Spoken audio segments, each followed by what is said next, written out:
Okay, well, let's go ahead and officially get started with Stretch with the Leader today. Welcome everyone who has joined. We have Bo Nemelka here with us. Bo, did I say your last name correctly? Yeah, that's right. Okay. All right. So, Bo, will you tell us your role with Intermountain and then take over for the Live Well moment? Yeah, thanks, Cami. I'm a partner on the strategy office team. So I've been with the organization a year and a half, but I've worked with Intermountain a long time. My first real job was with Intermountain back in college. I was processing bills in the Logan Regional Hospital basement. So I'm an Aggie, but went and did school in business and strategy, and then ultimately worked for a consulting firm for many years. And loved it. And Intermountain was a client of mine. So we worked in a lot of their growth, their mergers, acquisitions, more on the business side, everything that kind of today falls under Dan Lowenquist. So when it was time to be done doing consulting, I have 5 little kids and dad was gone a lot. So I needed to be home more. And there was not another organization I wanted to work for than Intermountain. So I love being here. And if you hear the kids in the background, that's why. I love working from home. I love working in the office too, and love the noisiness that comes with, managing a big family. Great, thanks, Bo. So go ahead and proceed with the Live Well moment, and then when you're done, you can throw it back to me. Yeah, thanks, Cami. So I was asked last January to present at a conference that Intermountain puts on called Mindshare. It was up in Deer Valley, Park City area, and we bring in lots of partners from all over the world. And the focus of that conference was some of our precision genomic medicine. And some of you may work in that space or know that space pretty well. And if you do, then you'll know it's a very expensive space. We've spent a lot of money trying to get it right. We've had to make some changes there too. And it's just kind of unfortunate because there's a lot of interesting things you can do with mapping your genome. And I know people have been chasing the fountain of youth in this space for many years. And I feel like if you're a billionaire, you either want to go to space or you want to live forever. And so we see these lots of people with a few people with lots of money doing these kind of crazy things. And the reason I mention all that is because it's just an interesting topic that there are health conditions that we deal with as humans that are preventable and some that aren't preventable.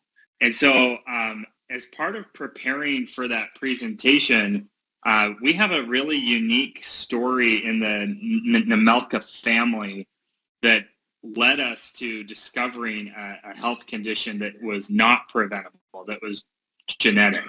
And Intermountain was a big part of that. So I know Cami has a video teed up.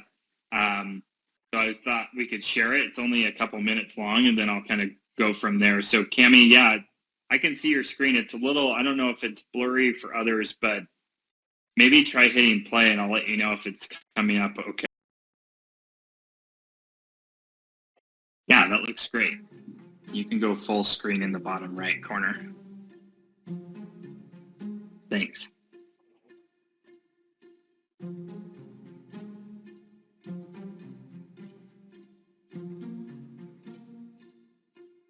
It was about 5 o'clock in the afternoon. Everybody had gotten off work early so they could go to the ball game. We were all sitting there and they were playing the Chandler Second Ward out of Chandler, Arizona. One of the Chandler fellows hit the ball right to center field, and Mark was the center fielder, and he caught the ball. Then he instantly threw it to third base, so it was a long throw. So everybody was watching the ball. And then we turned around and Mark was flat on his face. He died instantly. When the doctors were checking him at the Murray Hospital, they said it was not a heart attack, but they had no idea why he suddenly collapsed. I was in California with my mother, and when we got to the train station, my father and my sister were there, and they informed us that Mark had passed away on the ball field. There was 9 boys and 1 girl.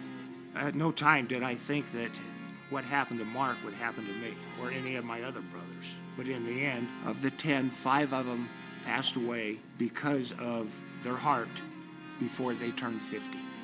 Out of all my other brothers, I was the only one that was revived and brought back to life.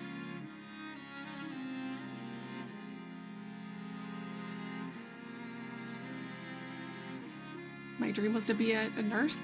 I always loved cardiology, and when I learned about John's cardiac arrest, that kind of started the whole process with, we need to understand more what is going on with this family. We need genetic testing so we can identify the gene and potentially get all family members screened.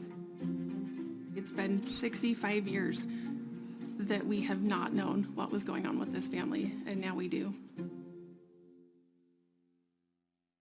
Awesome. Thanks, Cammie. That worked great.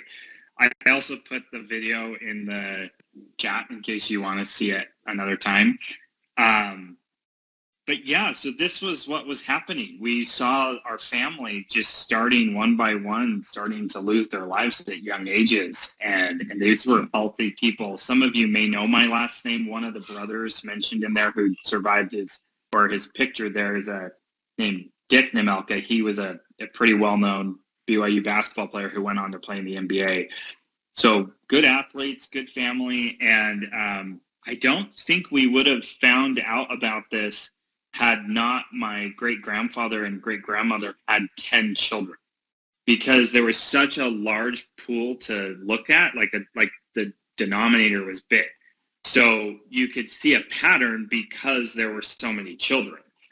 And I feel grateful for that. I feel grateful that they had that many children so that we could see what was happening. And obviously, if somebody dies at 23 years old playing baseball, something's the matter. And so you begin to have hunches of what it could be. Or you could kind of just write it off and say, well, it's probably just a heart attack and something went wrong. But luckily at Intermountain, the woman there pictured at the end is a cousin of mine. She married into the family. She works for the Intermountain Heart Institute team. And in 2014, they started looking at this more seriously and actually found the gene in our family that causes this condition. The condition is called familial dilated cardiomyopathy. Essentially what happens is one chamber of your heart's very weak, so the other one tries to overcompensate, so it gets really strong and big, and essentially creates an imbalance in your heart and malfunctions. It's a defect in the heart. I can't eat my way out of this problem. I can't take medicines out of this problem. It's a genetic defect. So my dad received a heart transplant. When he was the age I am now, and as a young kid, I watched my dad go through this and receive a heart transplant, and that was hard. And you watch, all the interesting things that come with that. He's still living. Fortunately, he's one of the longest living recipients of a heart transplant in the U.S. So he's on 25 plus years with his new heart, which is pretty amazing and miraculous, and that the technology is getting better. Well, that all happened before 2014. So then we started to get some hunches like, all right, there's obviously something in the family. So the long and short of it is we found the gene, we started testing family members, and there's a really interesting behavioral economic component where some people just don't want to know. And I actually kind of understand that. Like sometimes it's easier just to live and not really know what's going to happen to you. If somebody asks you, this sounds really gruesome, maybe like, do you want to know how you'll die? Would you say yes or no? And I've always been a believer in public health, and I've studied public health, and I love the healthcare side. I don't have the talent to be on the caregiving side of it. And so for me, strategy and business were ways I could contribute into healthcare. But I absolutely believe in taking ownership in my health and my family's health. So that was my moment to share with you all, is that as this started to surface, I decided to listen to my caregiving team, who said, you really should receive a device, which is called a defibrillator. It also has a pacing function. So you might know somebody in your life that has one of these devices, but it sits right up here in my chest, and it controls the rhythm of my heart. And unfortunately, if my heart were to skyrocket out of control like my grandfather's did, it shocks me like the force of the paddle. So if you've seen an external defibrillator, you've seen maybe in movies or know somebody who they use those paddles and they shock into your heart. And essentially it's like jump starting the engine on a car. And that's exactly what it does. So I presented this back in January, and I had gotten the defibrillator the May before, so May of last year. And then didn't think much of it and lived a normal, healthy life. And just a couple months ago in June, I was up at a church camp with some young boys, and we were playing football on the North Shore of Bear Lake. I was running around and my heart rate was up, but I wasn't too concerned. I'm a pretty active guy. And suddenly I started to see stars. And they say that you do that. And I've heard that in like movies before, when like the cartoon characters get hit hard in the head or something, there's like stars around them. But that's exactly what started to happen. I started seeing these like blinking lights, and then I fell forward, passing out, and suddenly the defibrillator went off. And I felt my whole body felt like I had just been shocked by lightning.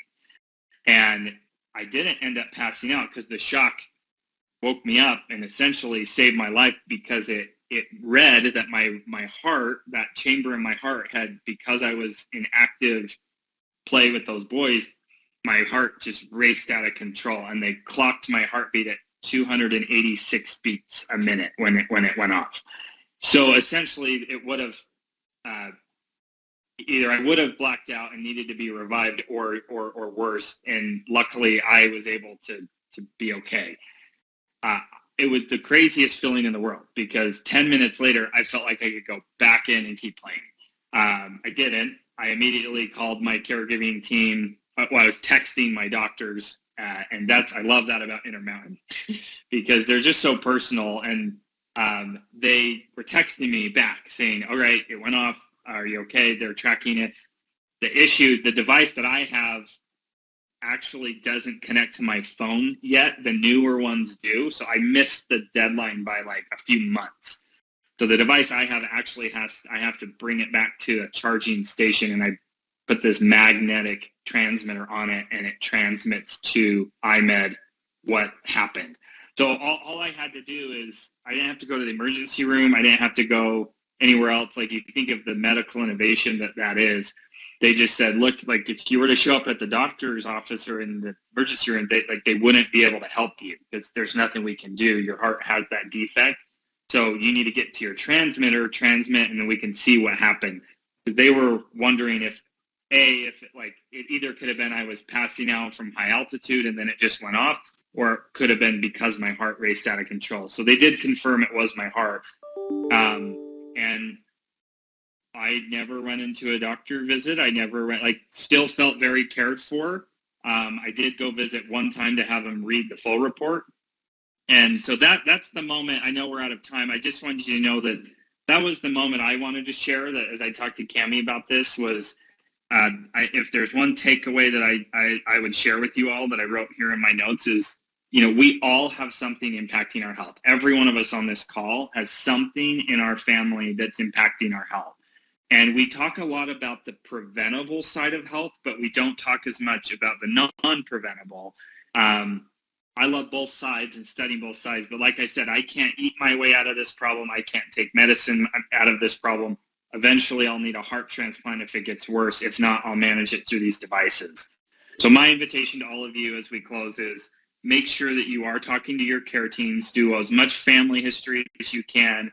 Try to understand how people in your family struggle through their health and what's causing them if they are dying earlier than they should be. And there might be something you can do about it. So, Cammie, I know we're out of time, but that's the message. Thanks so much, Bo. What a powerful story, for sure. Appreciate you sharing that with us.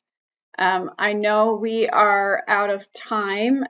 If those of you who would like to stay on for stretch for just a couple more minutes, that would be great. And then I can get the class code up for you. I want you to be able to move just a little bit. So go ahead and hop up. We'll just take a couple minutes of stretching real quick. So go ahead and take feet about hip width apart. We'll just do a squat, hands on thighs, then stand up and big arms back. We're gonna try and make the most of our couple minutes of stretching with some quick mobility. One more like this.